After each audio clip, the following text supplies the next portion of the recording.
എൻ്റെ പേര് പോൾ തങ്കെന്നാണ്. സുൽത്താൻപേട്ട ഇടവയാണ്. ഞാൻ സാക്ഷ്യം പറയുന്നത് എൻ്റെ ചെറിയ മോൾക്ക് വേണ്ടിയാണ്. അവൾക്കൊരു പനി വന്ന് എപ്പോഴും ഒരു പ്രാവശ്യമൊക്കെ മരുന്നെടുത്ത് അവൾ മരുന്നൊക്കെ വാങ്ങി കുടിക്കുകയും ചെയ്യും. പനി പെട്ടെന്ന് മാറുകയും ചെയ്യും. ഈ പ്രാവശ്യം 2 ആഴ്ചയ്ക്ക് മുമ്പ് അവൾക്ക് പനി വന്നു. 3 പ്രാവശ്യം ഡോക്ടറെ അടുത്ത് പോകേണ്ട വന്നു. അപ്പം ഞാനിവിടെ സാക്ഷ്യം പറയാമെന്നൊന്നും പറയുന്നില്ല, എന്നിട്ടും പ്രാർത്ഥിച്ചു. 3 പ്രാവശ്യം ഡോക്ടറെ അടുത്ത് പോയപ്പോൾ പറഞ്ഞു, ഇനി മാറിയില്ലെങ്കിൽ നിങ്ങൾ വന്ന് അഡ്മിറ്റ് ചെയ്യണമെന്ന് പറഞ്ഞു. മരുന്ന് കയറുകയില്ല, മരുന്ന് കുടിക്കുകയില്ല, കുടിച്ചാൽ മരുന്ന് അവൾ ഛർദ്ദിക്കുകയും ചെയ്യും.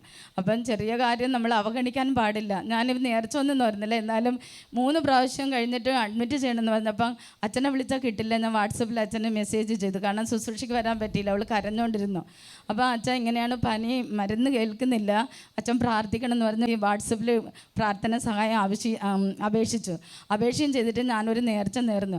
നമ്മൾ വിചാരിക്കും ചെറിയ പനിയല്ലേ, ഇതിനു വേണ്ടി ഇത് സാധാരണ വരുന്നതല്ലേ എന്ന് വിചാരിച്ചിട്ടാണ് നേർച്ച കൊണ്ട് നേരായിരുന്നത്. അപ്പം ഞാൻ ഇല്ല അമ്മേ, എനിക്ക് മാപ്പ് തന്നെ, ഞാനിവിടെ വന്ന് ഞാൻ സാക്ഷ്യം പറയുന്നുള്ള എൻ്റെ മോൾക്ക് ഇനി ഈ 3 ദിവസത്തിൽ ഈ പനി മാറിയിട്ട് ഡോക്ടറിൻ്റെ പോകേണ്ട ഇടവരരുത്, ഞാൻ സാക്ഷ്യം പറയാൻ നേർന്നു.